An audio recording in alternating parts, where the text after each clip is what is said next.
please? Thank you. So, the Earliest Inspection Toolkit 2025. This is from a childminder's perspective because my last inspection was in 2020. So I will be due myself an Ofsted inspection under the new framework. Um, they have changed it to a 4 year cycle now from a 6 year cycle. And on all the different videos and webinars and things that I've been on, um, yeah, I am sort of imminent from what I've been hearing and what I've been hearing people say. So today we're going to be looking at understanding the new Ofsted approach, what the inspection looks like, and preparing um, confidently and not performing during our Ofsted inspections. So we feel confident about what we're doing. Um, it's a very big document, and I'm going to do my best to summarize what it says and hopefully give you some pointers and at the end some useful web links that will be useful for you to use. Okay, so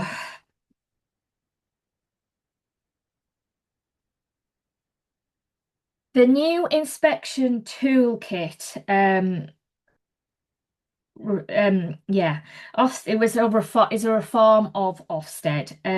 The sector, there was a feeling in the sector that the one word judgment was too intense, and that wasn't an adequate way of summarising our settings, and that it was needed that we had a different way of doing it. And this was on the back of some of those that serious case where there was a teacher who took her own life, and everything has been reformed to try and make Ofsted inspections with a bit more of a mental health focus.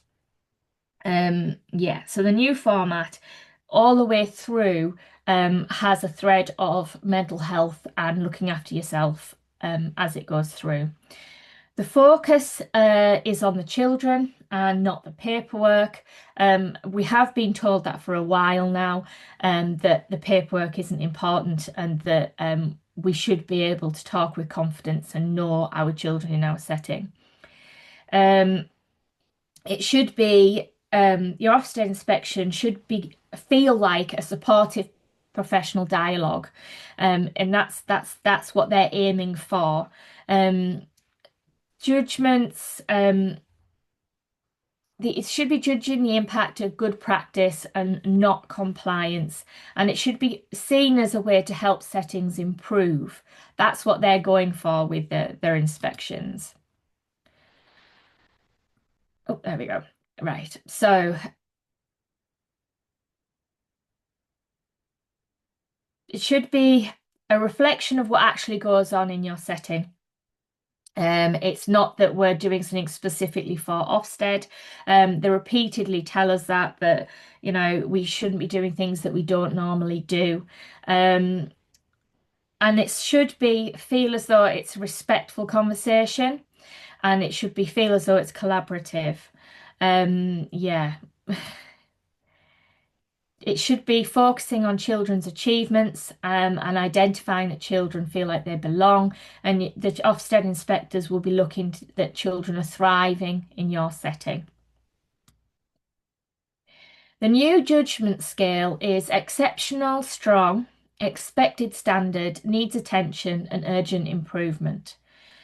They very clearly say in the videos that I've seen and the conversations that I've joined in with Ofsted, they very clearly say that there isn't really a direct comparison with the old gradings. Um, Exceptional is not the same as outstanding. And from when I've spoken to childminders who have been through the new inspection regime, the new inspection framework, they have said that strong appears to be roughly like the outstanding, and the expected standard, it was like the good and what everybody should be, because according to the documents, obviously everybody should be working at a good standard. And exceptional, Ofsted have been stressing over and over again, is truly, truly exceptional. And they aren't expecting to give out that standard very often at all. Um, and definitely less than the old outstanding. And strong, yeah, is sort of roughly the old outstanding. Then we have needs attention and urgent improvement. Curriculum is absolutely key. And what they're looking for is what do you want your children to learn? Why do you want them to learn it? And how do you know that it works? And it's going back to that three I's. What the inspection looks like. So the safeguarding conversation is extremely important and is met or not met. So you must be very up on your safeguarding. As far as safeguarding courses go, you need to make sure that you are attending your local authority's safeguarding courses as well and safeguarding updates, because you need to be able to talk about your local area and how you are conforming to what's going on in your local area. You're aware of the things that are going on at the moment and their priorities. And also you need to be able to demonstrate, and every member of staff, if you have assistants, need to be able to demonstrate that they know exactly what to do in any safeguarding scenario. They also are very big on whistleblowing and your whistleblowing policy, and they will be definitely talking to anybody who is working within your setting about whistleblowing and if they know what to do. The Ofsted inspectors will be doing shared observations if you have assistants. I don't have assistants, so they will be obviously observing me. And there will be professional discussions about what they've seen happening. And there isn't, in the past, we were sometimes asked to do an activity. Um, Now, I've spoken to some people who have done an activity and been observed doing the activity, and I've spoken to other people who said they weren't asked to plan an activity, but Ofsted sort of observed what was going on with them and they were just observing what was going on. So I think it very much depends upon what happens in your setting, and sort of, yeah, what they expect to see will be what you've told them happens in your setting. Um, at the end, you will have a feedback meeting. And yeah, I've put down watch Pacey video 314. So yeah, so we'll have a quick look at that one, hopefully, she says. Good evening, everybody. Thank you for joining us here tonight. So this is a Pacey video that is freely available on YouTube, and you can access on YouTube, and it is there. So 314, when I get to that point. Oh, too far. Right, there we go. So the planning call is there for inspectors to understand your setting's context, what you see as your setting's strengths, your priorities for improvement, understand what you want all children to know and be able to do at your setting, and your approach to inclusion.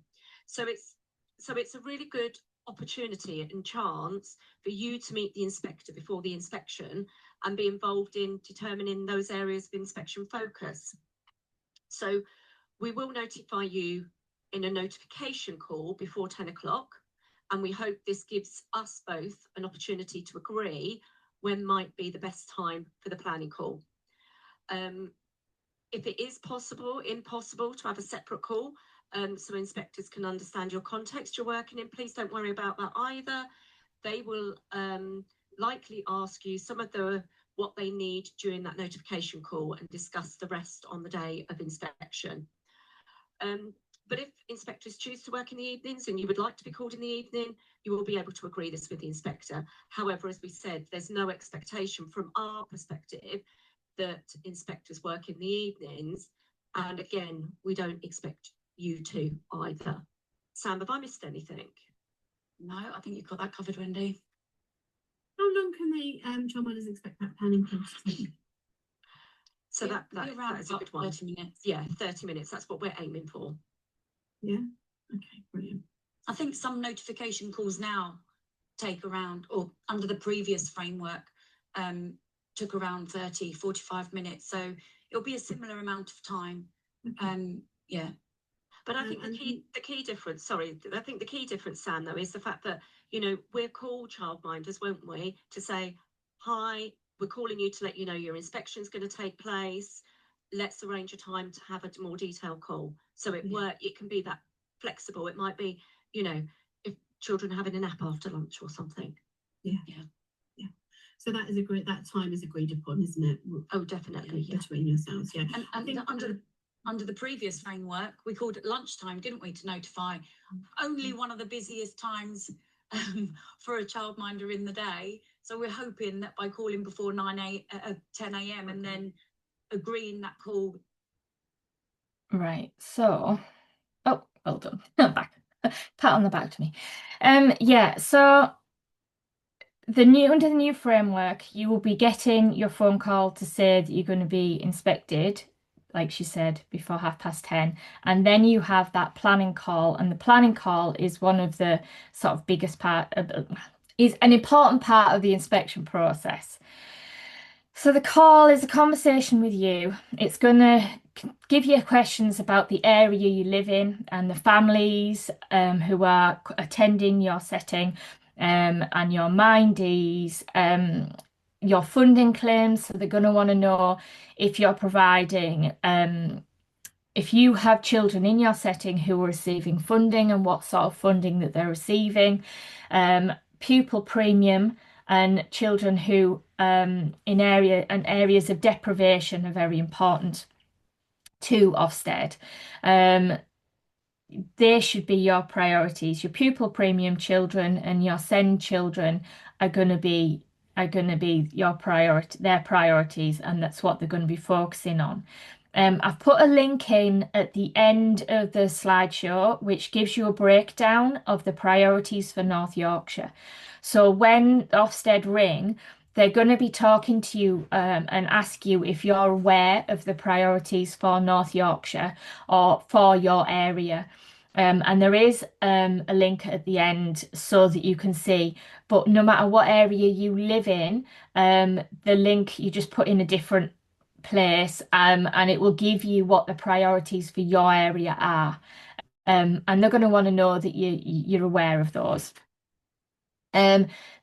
It's an opportunity for you to be proud of your setting and tell them. They want to know what your strengths are and what your weaknesses are. So you're going to need to be ready to show off. Now, I find it really hard to show off about my setting. So for me, I am going to be practicing, jotting down, because I write everything down, but you don't have to write anything down. But I'm going to be practicing thinking of what makes my setting, and what I am really proud of my practice, and what things I think I'm really getting right. And they want to know what direction your setting is going in, what's important to you, what your areas of development are for your setting, why, and what does your curriculum say. And now, curriculum can be a tricky word for some of us, and we can sort of panic a bit about what exactly our curriculum is. And I've put some links in at the end of this slideshow as well, which there's 2 links that will take you to sites that will help you to write your curriculum. If you want to sit down and write your curriculum so you feel confident with what you're saying, then these links will help you to make sure you've written a robust curriculum that you can talk about and refer to. any areas you'd like to focus on of your practice and provision, again, like showing off and being proud of, and which children are going to be appropriate to case sample.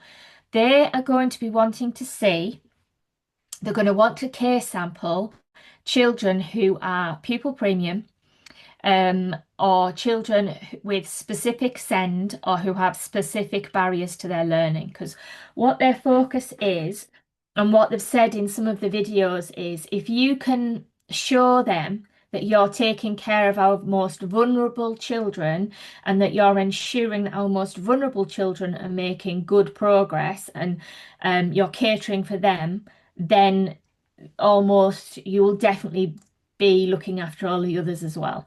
So those three eyes again, that everything you do has an intent, and you have that thread running right the way through, so that all the activities have a reason that you're doing them, and particularly showing off that pupil premium money that you get for your pupil premium children is being spent on your pupil premium children. You know, that you've got resources and that you've put activities or things in place for those children, or for your SEND children, or for your children who have specific barriers. They may not be SEND, but they might have specific barriers and things going on, and you're supporting their learning. Once you've had the call, you will receive a follow-up email about the inspection and about how it's going to be conducted. On arrival, you will need to display a notice of inspection. They will check on the well-being of you and your team, and they talk about well-being all the time. So I've watched 3 videos now of Ofsted talking about the new inspection framework, and they do repeatedly say, we will check with you to make sure that you are okay. We will check with you to make sure that your staff are okay. Yeah, so there is a big push to try and show themselves being supportive and working with you. They will identify if they need to make any adaptations to the inspection process in case you have anybody in your setting with disabilities, or in case you yourself have disabilities.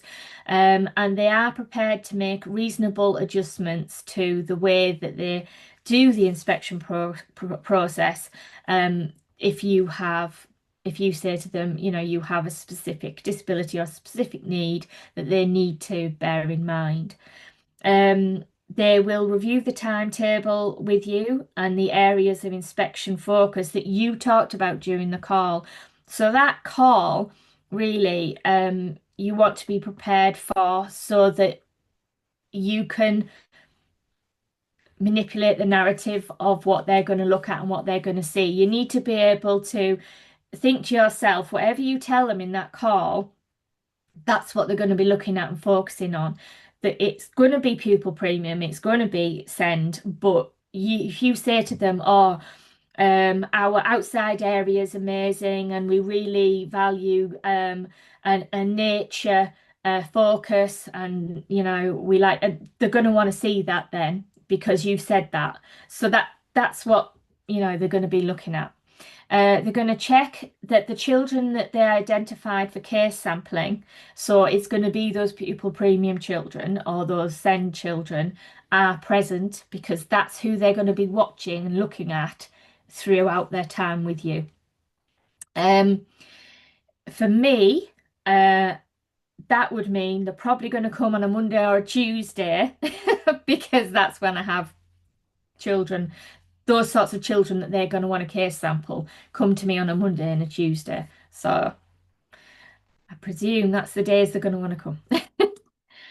During the inspection, they're going to look at the documents detailed in the inspection information for early years. So there are a list of documents that you will have to produce for them to look at, but they're the obvious ones, to be honest. They will meet with your designated safeguarding lead, and as a childminder, that's you. You are the DSL. If you have assistants, there will be the new focus on recruitment after the case review. serious case reviews that have been happening where we've had quite a lot of stuff in the news about people who have been arrested over abuse and things like that. And when they checked back, they weren't properly checked for, I've forgotten the word, the past employers and references. The references weren't properly checked. So they will be focusing that every assistant that you have has the proper checks for recruitment and the proper references, and that they're all there and in place. Um, yeah, I've put some links at the bottom as well so that you can, if you want to make sure that you've jumped through all the correct hoops for assistance, yeah, so you can check that you're all right. They will speak to assistants and children and parents and carers wherever possible. They will case sample and observe those agreed children, which will probably be pupil premium and send where possible. And they will talk to you in a respectful, professional dialogue in a reflection meeting. They will be recording evidence like they did before, and then they will check with you about your well-being and the well-being of your staff before the inspection begins. They might be looking at inspection activities, but not always. Um, but they will be observing. So yeah, and they will keep checking in with you about your well-being. And I've got this information, I've pulled together this information about what happens during inspections by talking to people who did the trial inspections at the beginning, childminders who did the trial inspections. I've talked to a couple of people who've been through those. And also there's another link at the bottom where we can see the new Ofsted judgments, yeah, which I will show you in a minute. Documentation. So this is the documentation that you need to have. You need to have your paediatric first aid training, which needs to be done every 2 years. You need to have your DBS, but they can check your DBS. As a childminder, they can check your DBS documents. You also need to make sure that you have vetted employment arrangements of any staff that you have working with you. Make sure that the references are in place. But the inspectors don't need to see DBS checks for those providing care on domestic premises, childminders, including childminders without domestic premises, because they can see those. I would say I would just have, I've got my DBS letters to say that I'm on the system that checks me. So I've got those to show them, to show that I signed up to the rolling check. Yeah, any assistants or household members, obviously over the age of 16, yeah, because their DBSs, they'll need to see those as well. But they should have been done as part of your registration process originally. Yeah, and this applies to me because my son's 15 and will be 16 in May, so I'll have to make sure that that's all in place. During the inspection, the inspectors may need to see policies required by the EYFS and other relevant information. So if you've had any referrals to local authorities and you have any paperwork on that, they're going to need to see those. Any details of children who are in open cases with social services, you probably have some documentation from them and notes from them. Children, yeah, you need to have your register. They will want to see your register, and they'll be asking you as well about absence, because that obviously is one of our new focuses, to ensure that we're tracking and monitoring absences, because there was the serious case review where a child hadn't been at nursery and bad things had happened, hadn't there? And if they had been checked up on, then it could have been prevented. Yeah, if you've refused a place for a child, there'll be should be records of those, and they need to be, yeah, you need to be able to explain why those things have happened. Basically, that's in the case of complaints and things like that. Records of any complaints and their resolutions. Yeah, and you need to have a look at the EYFS requirements, check that you have all of the relevant documentation. Before Ofsted leave, they will discuss your grading with you and talk about the complaints procedure if you want to complain to Ofsted about the Ofsted inspection. Um, yeah.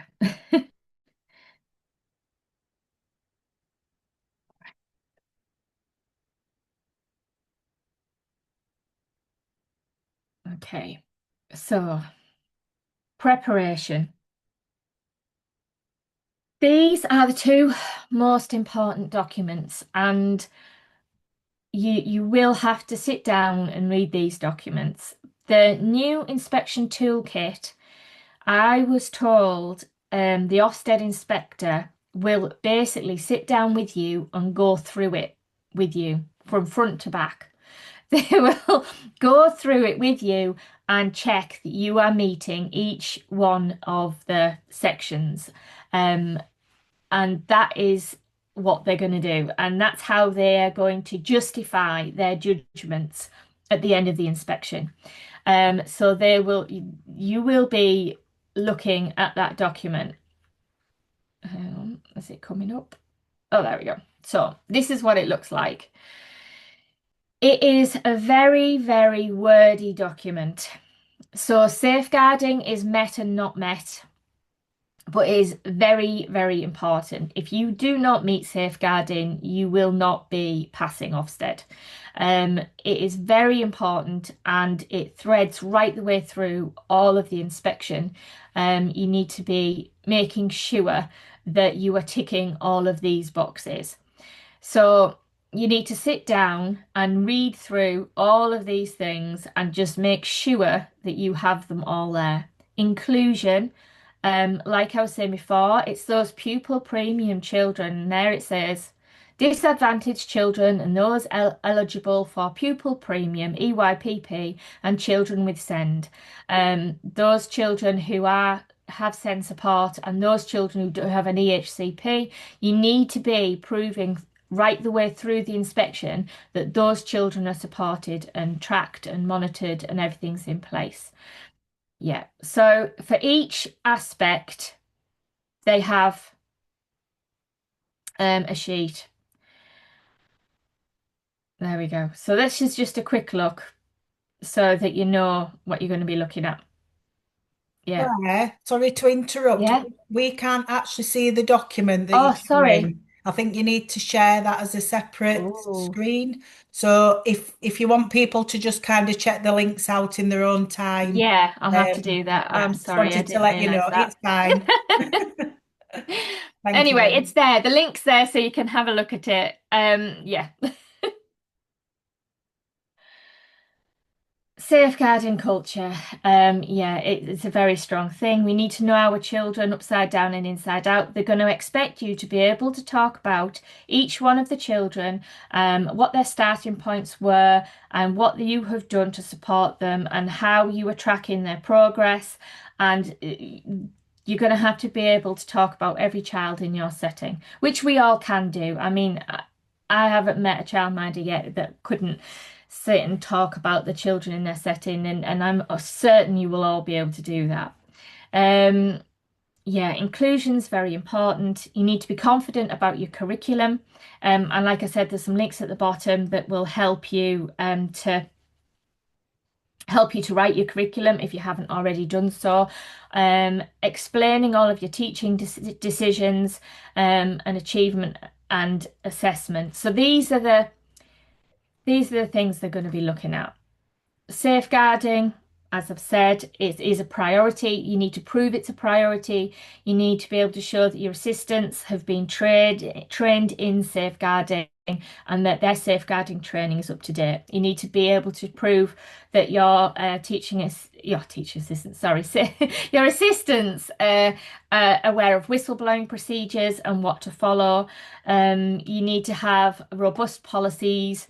Ensure that training is in place and updated, and it's recognised safeguarding courses. And also with your local authority updates, you need to be able to show that you're attending those. Um, yeah, yes, the safer recruitment thing as well, which we've already talked about, ensuring that anybody who you employ is a DBS, and that you have checked the suitable references. I've put a link at the bottom by the NSPCC and the guidelines for the EYFS on safer recruitment, so that if you wanted to check that you have jumped through all the correct safeguarding hoops for any assistance that you've got. You need to be able to talk with confidence about how you'd respond to safeguarding concerns or allegations. And yeah, communication is key.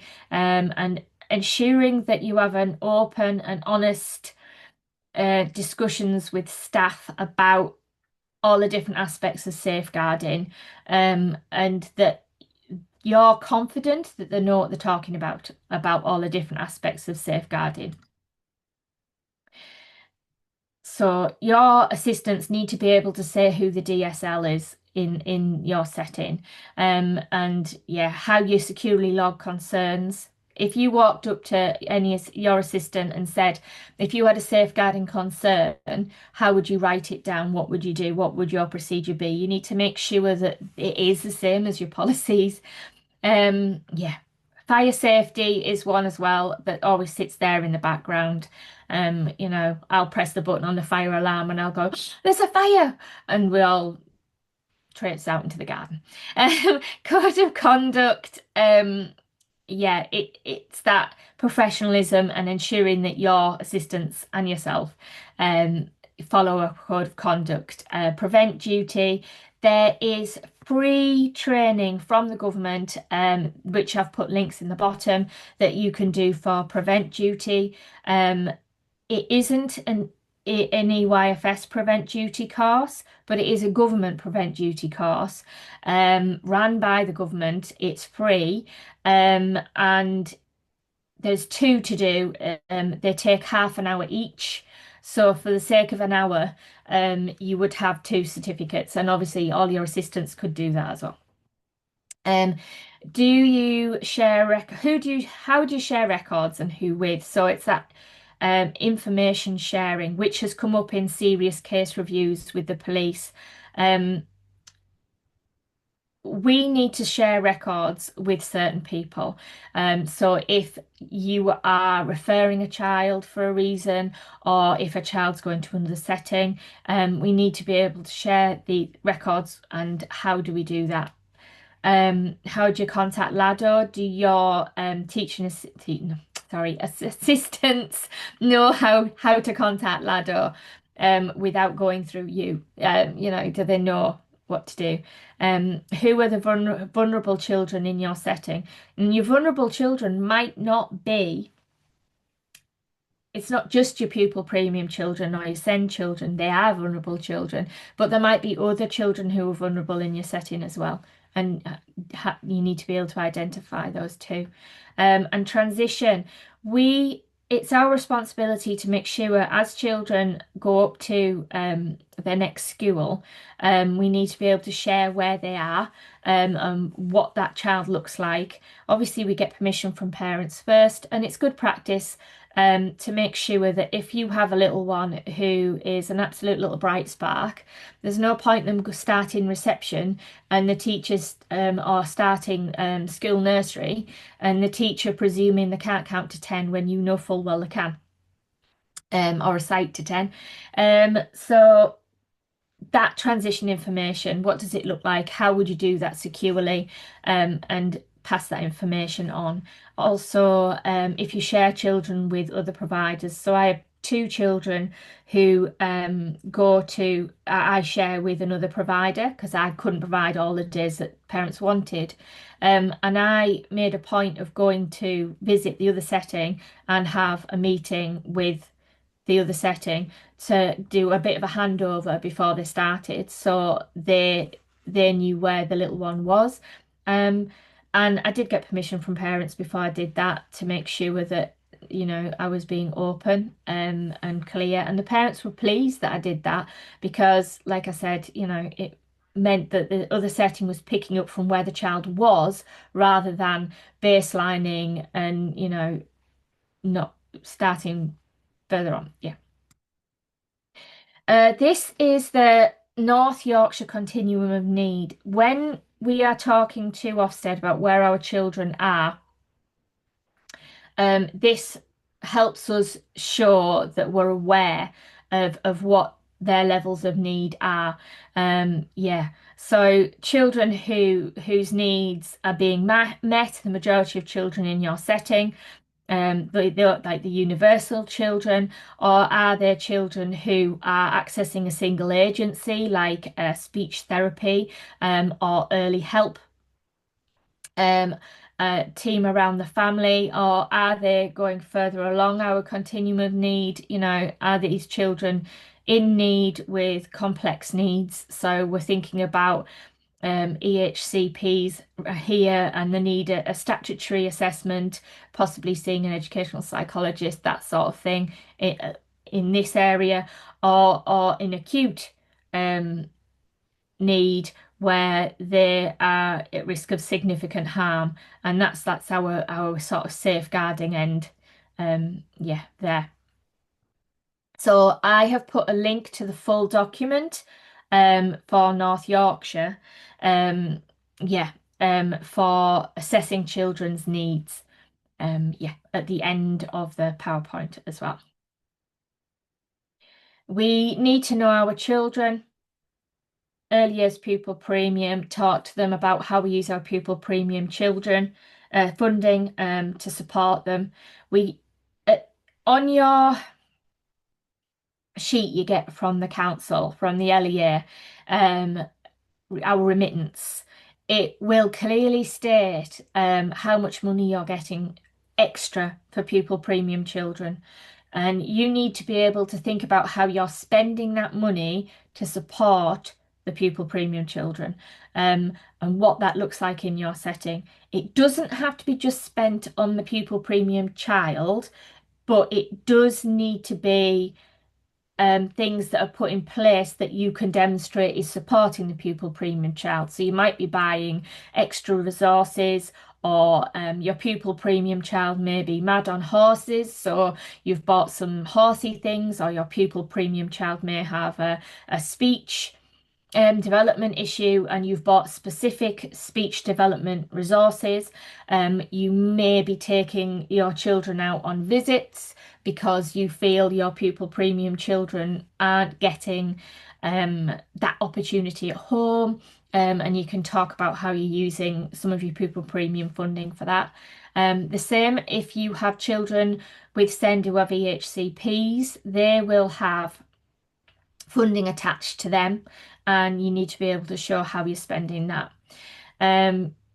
Children with SEND might not necessarily have an EHCP, but they may have a specific need, and we need to demonstrate how the activities we're putting in place are supporting those needs, and what our intent is for those activities, and yeah, and what the impact of that is at the end, and the progress that they're making.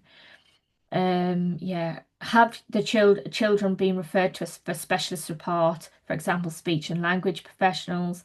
Do you do plan, do review? That really helps. You should be doing plan, do review for any children who have SEND, so that you were showing that you've identified their needs, what you're doing to support their needs, and then reviewing the progress that they're making, and if it's not working, what you're putting into place to change it. And that is a very good way of demonstrating that you're supporting those children. Yeah, do you have children with EAL? in my area at the moment, there aren't many children at all with EAL, but there may be in yours. And all those different things that we put in place to ensure that those children are able to access all areas of your setting, the same as everybody else. Do you know how to refer a child if you have concerns as well? Yeah. Inclusion, which we've just been talking about. Have you identified, assessed, met the needs, reduced barriers of all children? Are you supporting disadvantaged children? Are you supporting children with SEND? Are you supporting children who have or are in social care or lack? Looked after children. How do you monitor and support progress and development for all children in your setting? Be confident about your curriculum. How do we write a curriculum? What skills do the children need? What knowledge do your children need? Are the skills sequenced with a progression? So you need to be able to show a progression as well and talk about the progression from your very youngest child to your oldest child and what those next steps look like and how that works. How do you plan your provision to meet the children's needs? How do you take into account child development? Does your curriculum and provision meet the requirements of the EYFS? Do I check children's understanding? How do you do that? How do you support communication and language? And how do you include parents to enhance children's learning? And are the parents aware of where their children are and what their sort of next steps, what they're going to do? The curriculum, the evaluation, it needs to cover all areas, and your leaders, where the leaders ensure that they provide all children with a high quality, ambitious curriculum. That's what they're looking for, a high quality, ambitious curriculum. Leaders, so this is from the Early Years Inspection Toolkit. When they evaluate you, that's what they're looking for. Where the leaders and practitioners plan, design, and implement the educational programs of the EYFS statutory framework to create a coherent, sequential curriculum that builds on what the children know. So it's that building on what the children know, yeah, and it being sequential. The extent to which the settings curriculum meets the needs and ranges of all children. Again, it's inclusion and looking for that everybody is able to access every area of your setting. Achievements and assessments. We need to show that we give a high quality education to all, and Ofsted focus particularly on those groups of vulnerable children.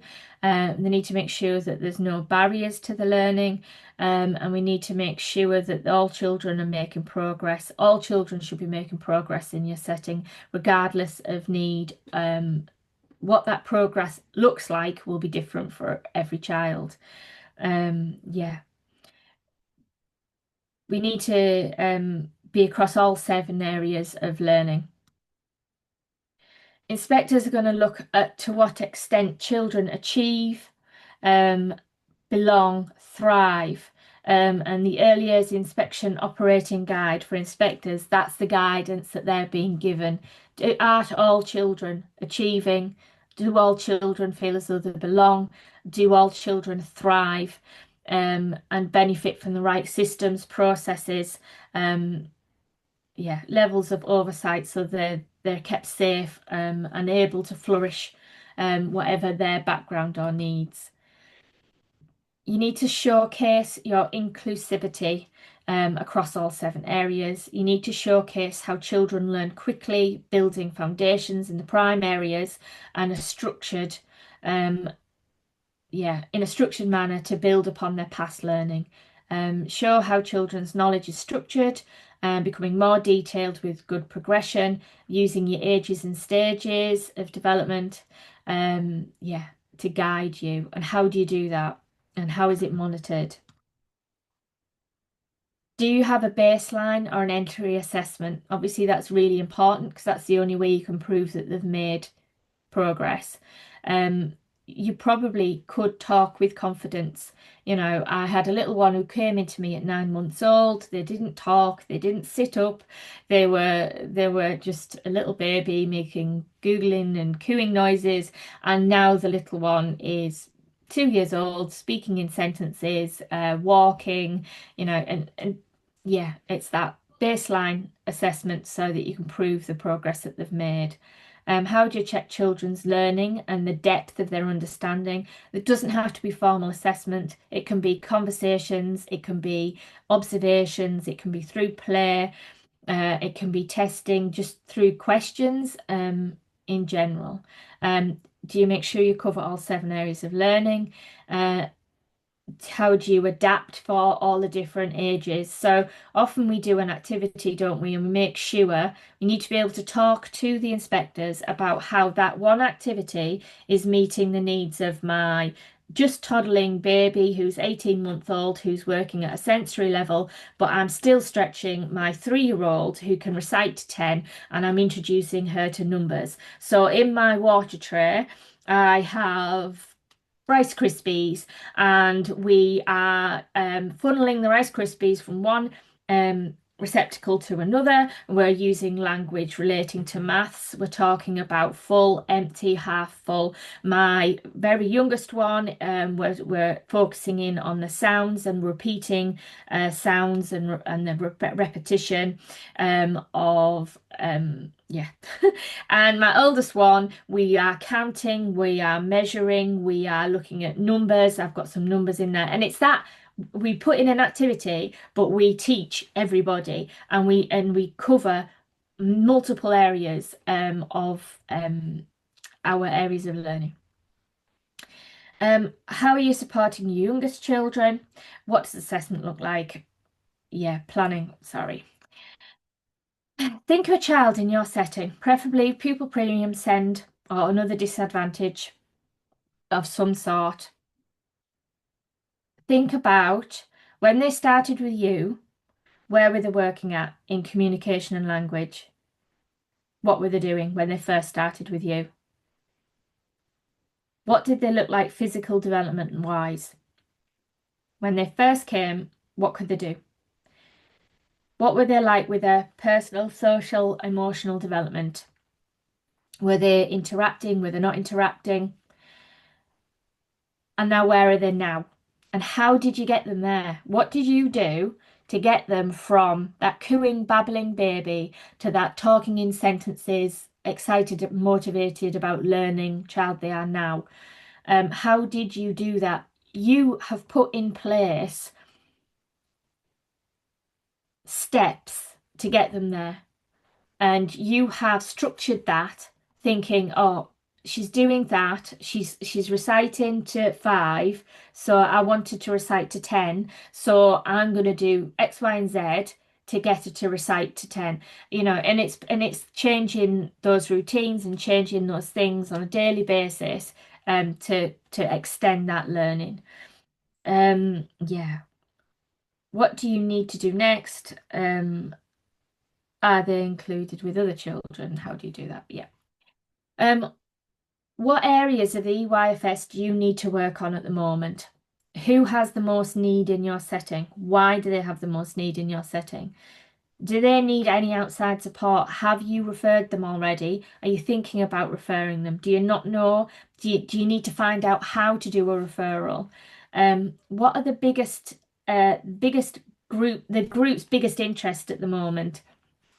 I have a lot of girls at the moment, and one of our biggest interests right now is anything to do with colour and art and that sort of thing. So I have a lot of stuff going on at the moment to do with mark making and art and colour mixing and that sort of thing. And I'm feeding all my other areas into that because that is my cohort's interest at the moment.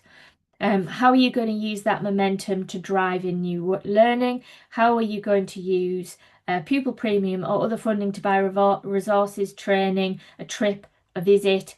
How am I going to use that to help? And we need to tell Ofsted about that. Behaviour and attitudes.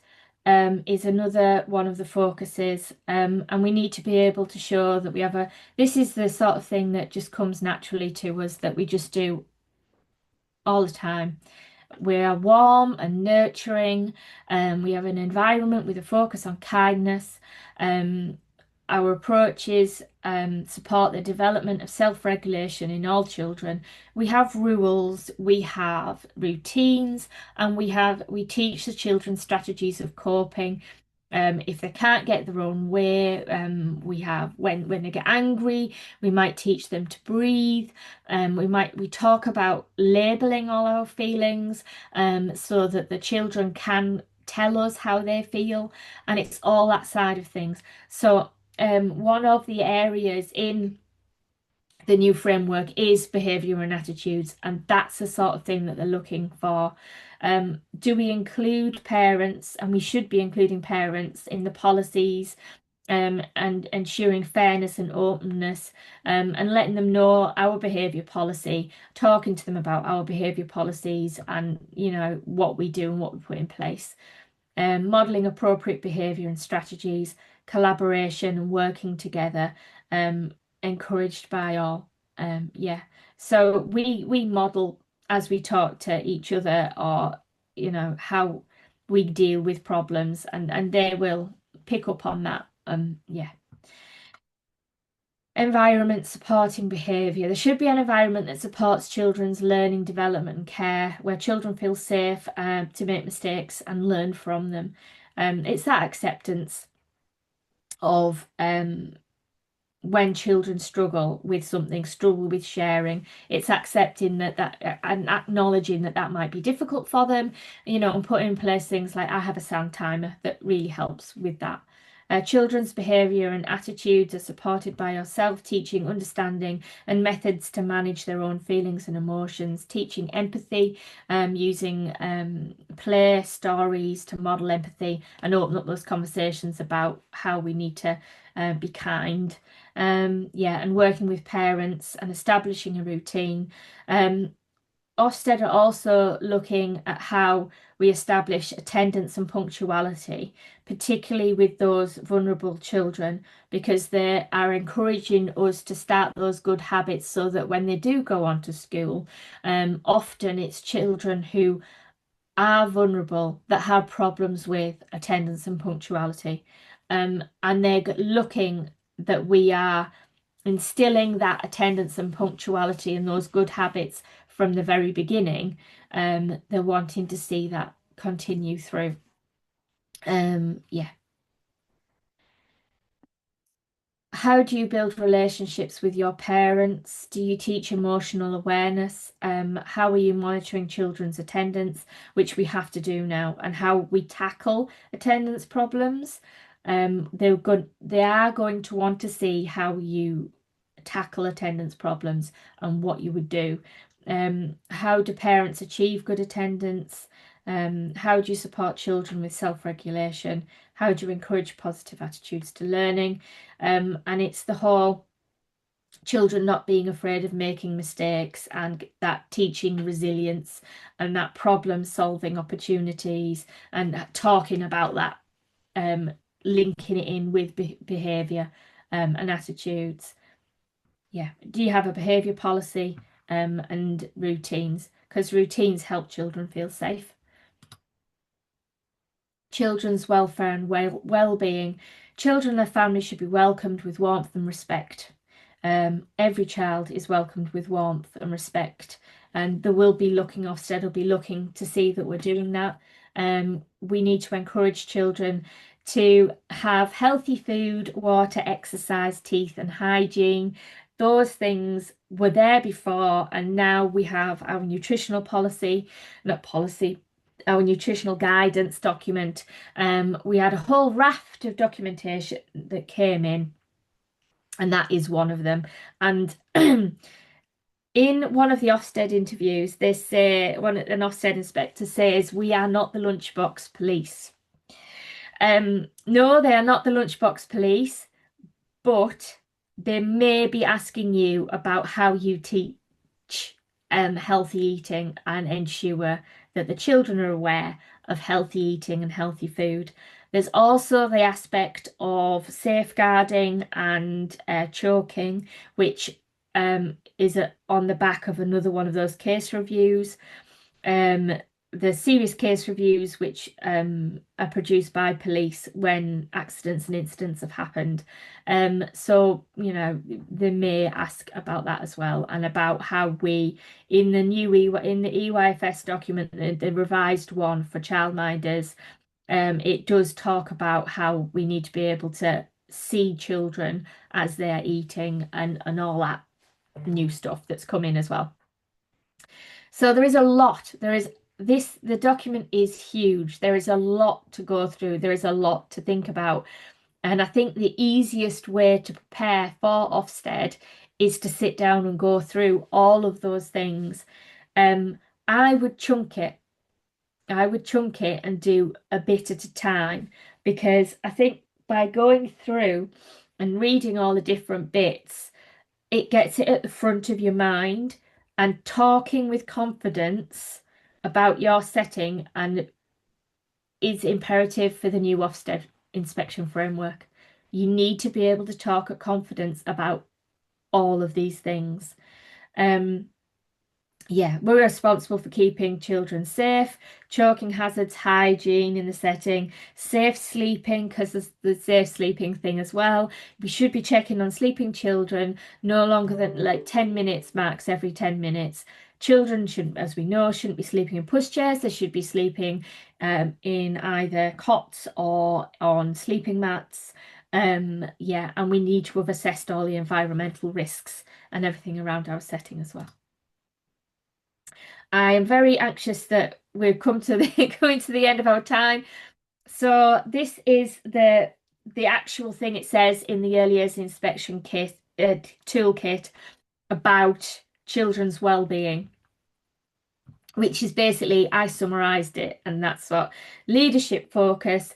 There are a lot of audits and things. So what for the leadership focus of the inspection, they want to see that you have reflective practice. They want to see that you've done audits, that you've discussed courses, that you've made decisions about improvements. They want to see that you saw a problem or you saw a need, you identified it and addressed it, and now it's in practice. And that's what they're checking for. So decision making, reflection, adaptations for children, well-being and improvement.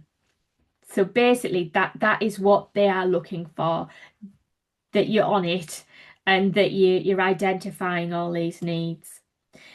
Yeah, good practice is learning over time, progressive activities, progressive targets, knowing children really well, knowing their families, their interests, their backgrounds, being responsive to responsive interactions, responding to children's needs, putting in place interventions when they're needed, changing things when needed, and identifying developments and interests and meaningful activities, provocations. It all has to be, you've got to be sure doing those 3 I's.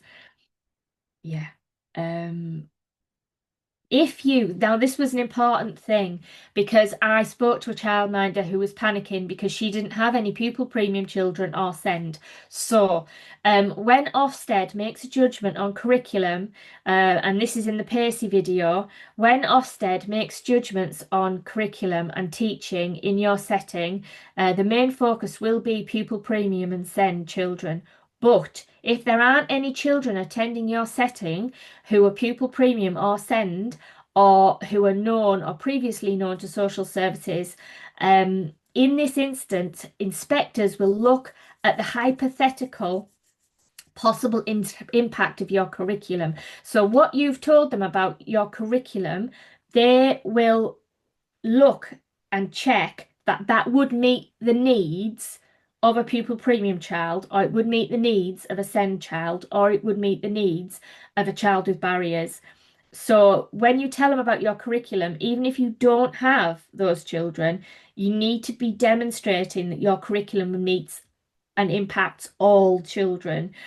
Yeah.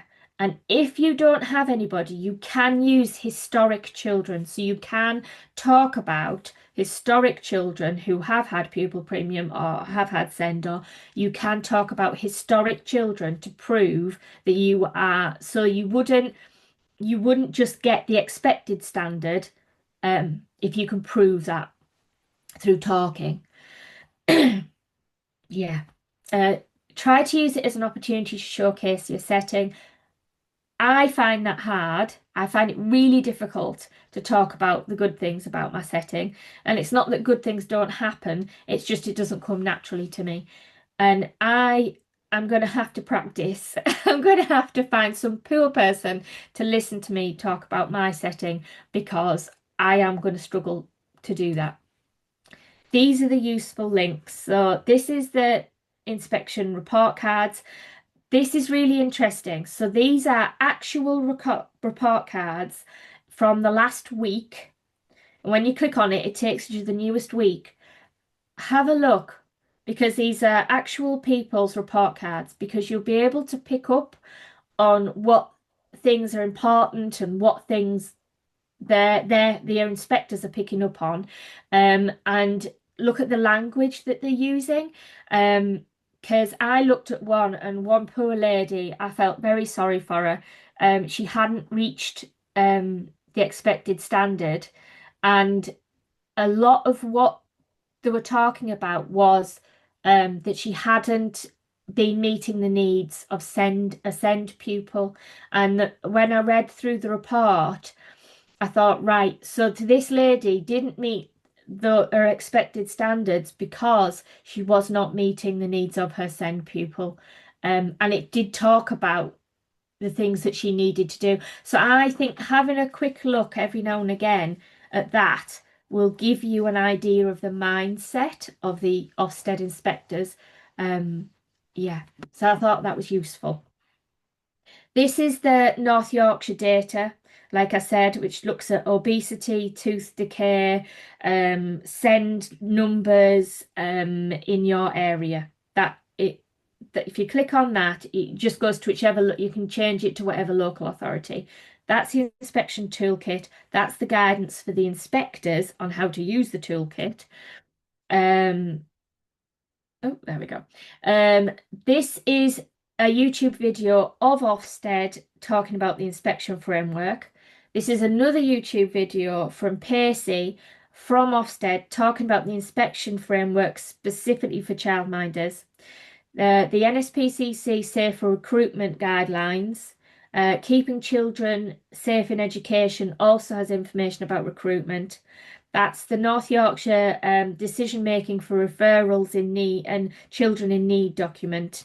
And that's that prevent training that I said that's free. And there's 2 half-hour ones to have prevent training.